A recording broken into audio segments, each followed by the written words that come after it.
안녕하세요. 코인우먼입니다. 오늘은 11월 21일 월요일입니다. 지난 11월 18일까지 토레스 판사는 본인이 허용했던 리플과 SEC 소송에 있어 법정 조언자들의 브리핑을 제출할 것을 명령했었습니다. 그런데 리플을 지지하기 위한 법정 조언자 브리핑은 14건 모두 제출이 완료된 반면 SEC를 지지하기 위해 제출하기로 한 법정 조언자 브리핑은 2건 중에서 1건은 제출을 완료하지 못한 것으로 알려졌습니다. 바로 어크루에더파이인데요. 투자자들의 온라인 주식 투자 적격성을 확인하는 기업인 어크루에더파이는 그것도 법정 조언자 지위 부여 신청 마감일을 하루 앞두고 리플 XRP는 중앙화된 주체에 의해 추진되었기 때문에 증권이라고 주장하면서 SEC를 지지하는 브리핑을 제출할 수 있게 허가해달라고 토레스 판사에게 신청했었습니다. 그러나 어크레더파이는 11월 18일 마감일을 지키지 않아서 공식 브리핑을 제출할 수 없었고요. SEC는 결과적으로 단 하나의 법정 조언자 브리핑만 지원받을 수 있게 되었습니다.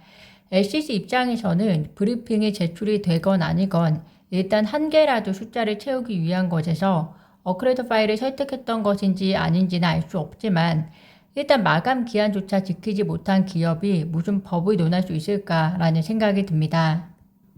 이제 남은 일정은 11월 30일까지 각각의 약식 판결 신청서 이의 제기에 대해서 당사자들이 봉인된 형태의 답변 브리핑을 제출할 것으로 예상이 되고요.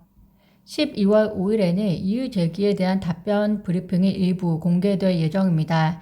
이렇게 되면 브리핑 일정도 거의 마무리가 되고 토레스 판사의 최종 결정을 기다리게 되는데요. 결국 토레스 판사가 최종 결정을 위한 고심의 시간을 시작하기까지 양 당사자가 움직일 수 있는 시간은 약 보름 정도가 남았습니다. 그간 기다리셨던 리플 홀더분들도 너무나 고생이 많으셨다는 생각이 드는데요.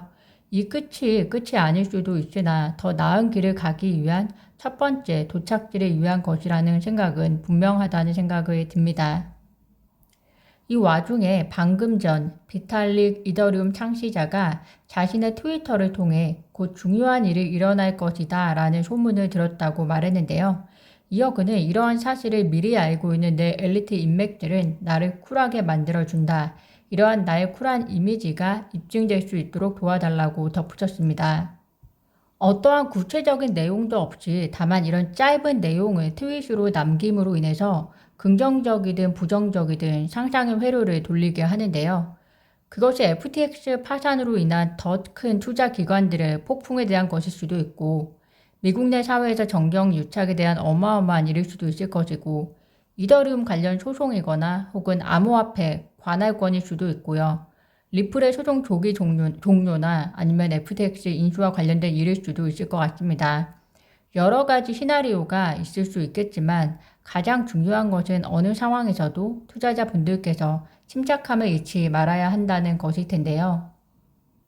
역시나 방금 전에 실리콘밸리 유명 스타트업 Y 콤비네이션 공동 설립자가 트위터를 통해서 내가 10년 동안 알고 지낸 한 신뢰할 수 있는 인사가 암호화폐 경제가 곧 시스템적 위험을 경험할 것이라고 확신한다고 말했다고 하는데요.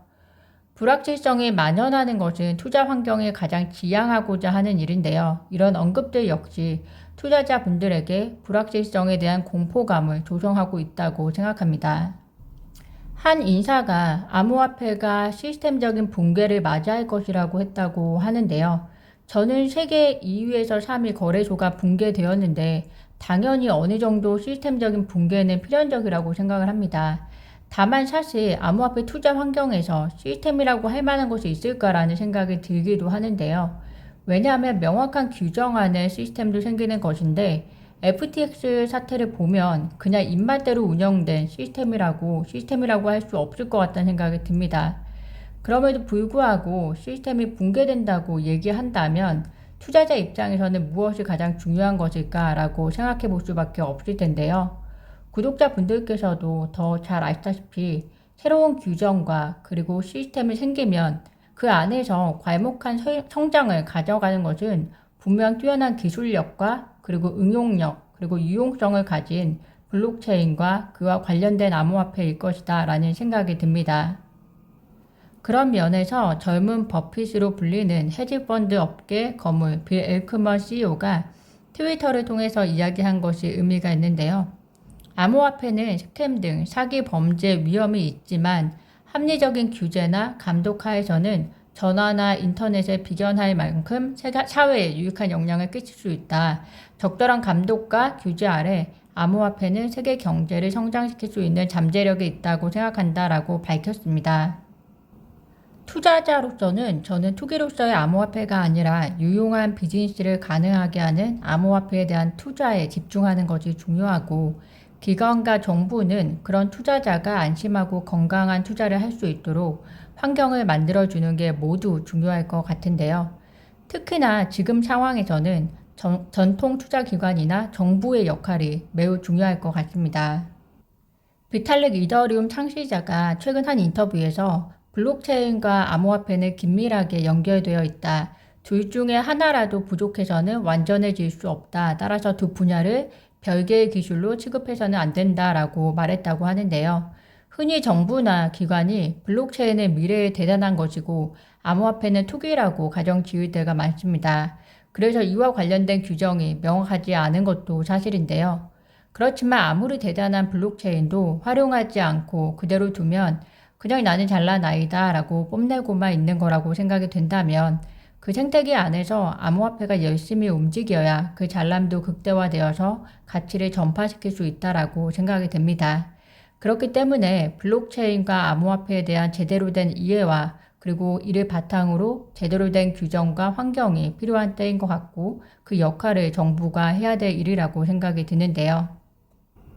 포브스에 따르면 인도네시아에서 열린 주요 20개국 회의에서 조 바이든 미국 대통령을 포함한 G20 정상들이 백악관에 올린 성명에서 위험에 대한 대중의 경각심을 높이고 규제를 강화하며 공정한 경쟁의 장을 지원하는 동시에 혁신의 이점을 활용하는 것이 중요하다고 밝혔다고 합니다.